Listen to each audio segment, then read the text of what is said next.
Hello YouTube. Today we're building a monk's spade.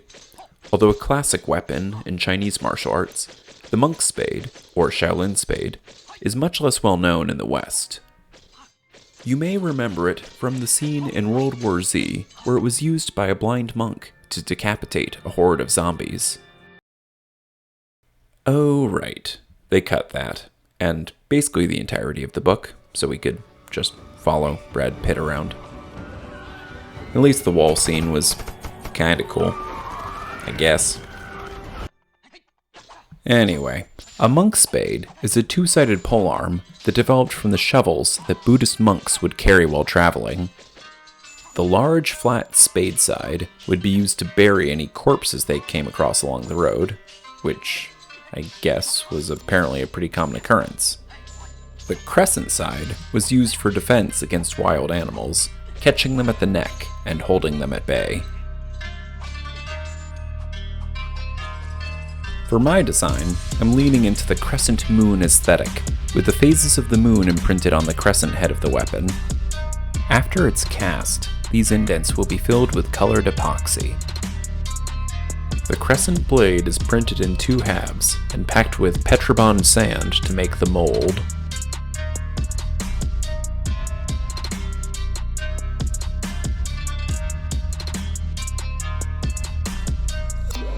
The reverse half of the blade is glued on, and the top of the mold is built up over it.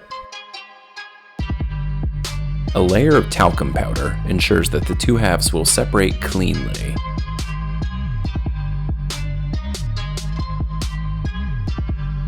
The process is then repeated for the spade blade. For conceptual symmetry, the spade side will get a cloud pattern. Because of this blade's large size and the volume of metal needed, it will have two inlet sprues to ensure enough aluminum fills the mold.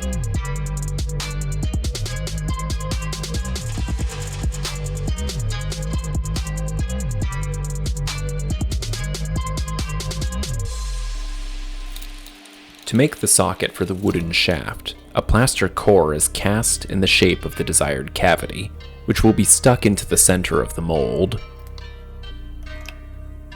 Plaster is more difficult to work with, but much stronger than the sand, which would just fall apart without proper support.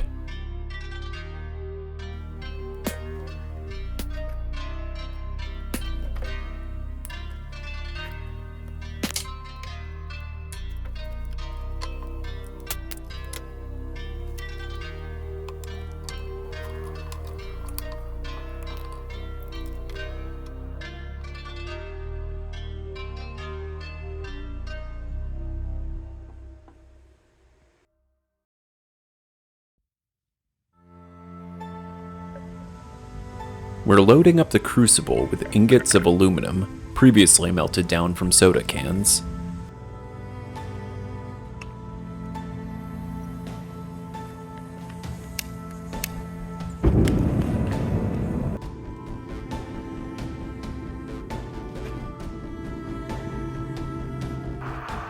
The plastic replicas of the blades are removed from the sand.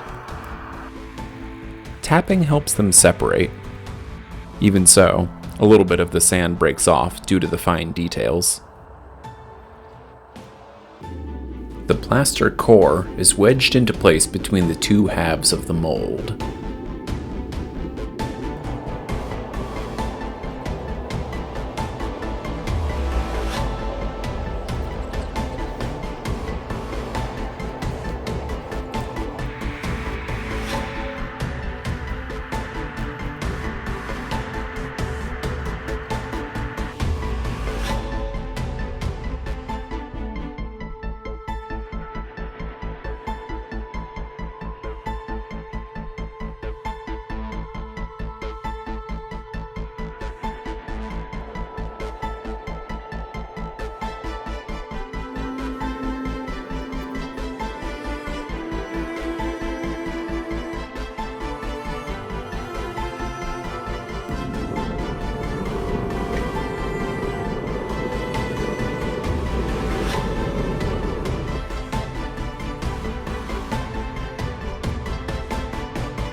The inlet sprues are chopped off the blades with an angle grinder.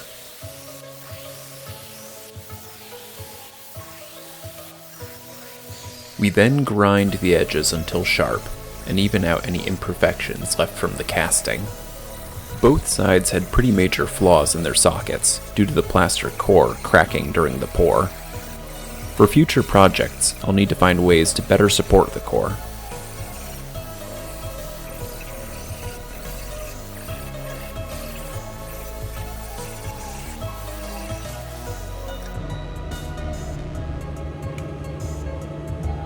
One point of the crescent didn't come out perfectly, so we'll round out the other point so they're at least symmetric.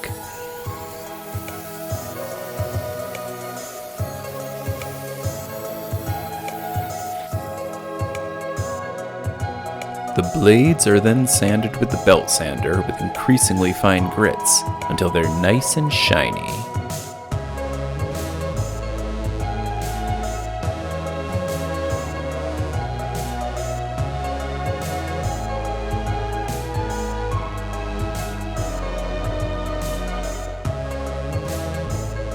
The final rounds of polishing use the orbital sander, with a splash of cutting fluid as lubricant.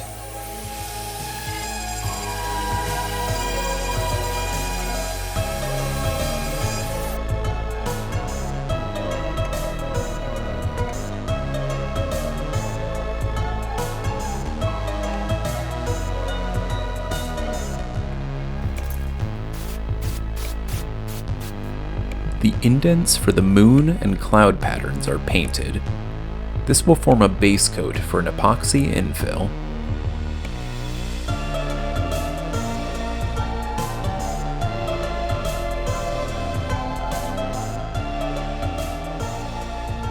The epoxy is mixed with a combination of white, blue, green, and red sparkly inclusions. And the result is interesting. It falls a bit short of the pearlescent effect I was going for. More testing for future projects is needed.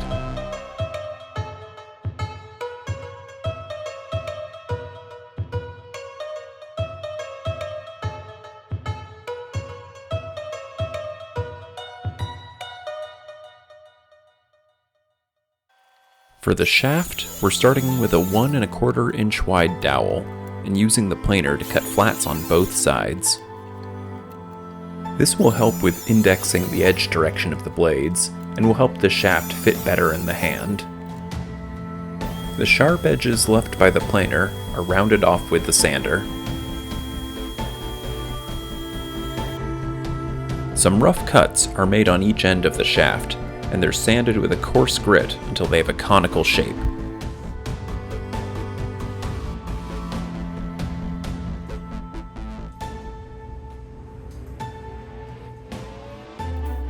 The existing holes in the blade heads are used to drill rivet holes through the shaft.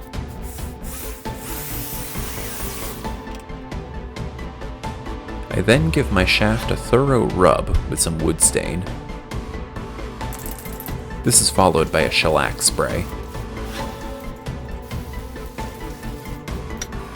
The shaft is then slathered with JB weld and jammed into the sockets of the blades.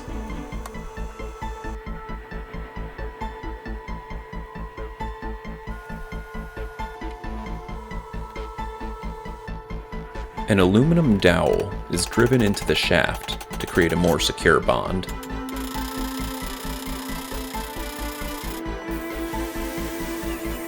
The ends of the dowel are pounded flat, leaving the blades riveted in place.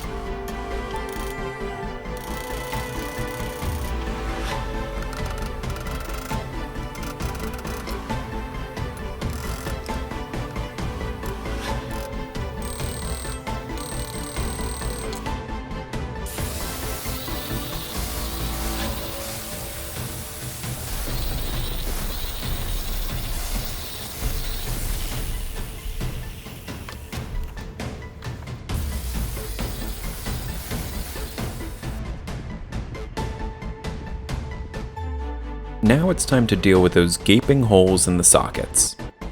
I won't be able to fully repair this, but I can at least add some gray epoxy and bits of aluminum so it's not as obvious.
If you enjoyed this video, please like and subscribe. Or don't, I am not a beggar.